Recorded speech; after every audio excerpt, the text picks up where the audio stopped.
like some kind of allowance that they would get.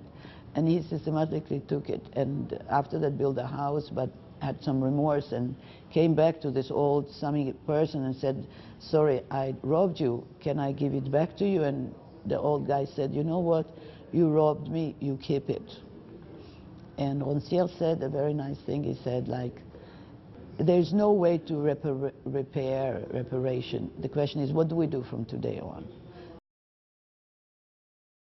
I was invited in Weimar to do a work for the year 2000, and they offered me to do a project, and I had to connect to an artist that was in, this was the condition, that was in Weimar during the history of Weimar, and I chose to deal with Paul Klee.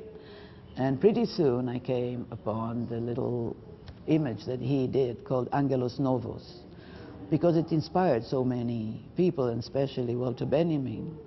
And so I decided to do a house for Walter Benjamin, temporary house for Walter Benjamin in Weimar. What I did, I took a taxi driving from Weimar to Buchenwald, that is 5 kilometers apart. And the driver explained me what I'm looking at. He took me for a good tourist that I was. And I filmed our conversation. And then I inserted in it, after a year of researching, people that wrote about Angelos Novos, or about the writing of Walter Benjamin about Angelos Novos, or what inspired actually Walter Benjamin to buy this work of Paul Klee and keep it as the most inspiring piece of his life.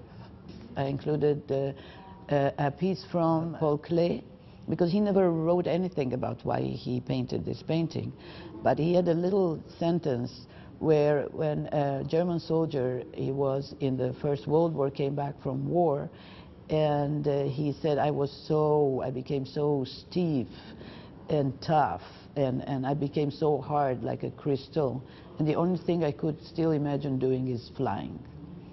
This double clock where time goes backwards and forwards is another inseparable angel. So this was the house for Walter Benjamin. I don't do a lot of objects, but this is one of the objects that are pretty important for me in my work. Most of my work is in situ work. I have to dialogue with the place, and for me Paris is this kind of place that allowed artists that are not from Paris to come here and have this wonderful place of freedom from any obligation to what they are and from where they come. And I wanted to do with two people that I met in Paris. And it's for the first time that actually I didn't choose the people, they chose me, at least Rola Yunus, a young Lebanese student of philosophy that one day, I didn't know her, came up to me in an exhibition, started speaking perfect Yiddish to me. And I was very surprised because she just got me off guard completely. And what she's actually was doing, I found out, she's doing this kind of map around the history of Lebanon and the history of Israel and the history of Iran and the history. So she's doing her kind of personal excavation into cultures.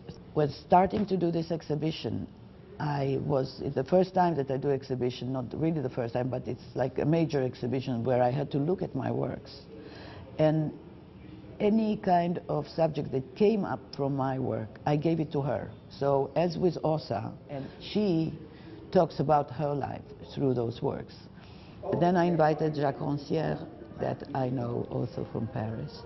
And I loved very much this passage in his text, Le Spectateur Émancipé, where he talks about reading through the letters of the workers 100 years ago and recognizing that they, as him and as us, have the same means of being spectators and philosophers, and taking out these barriers between things and allowing us to flow in a different way.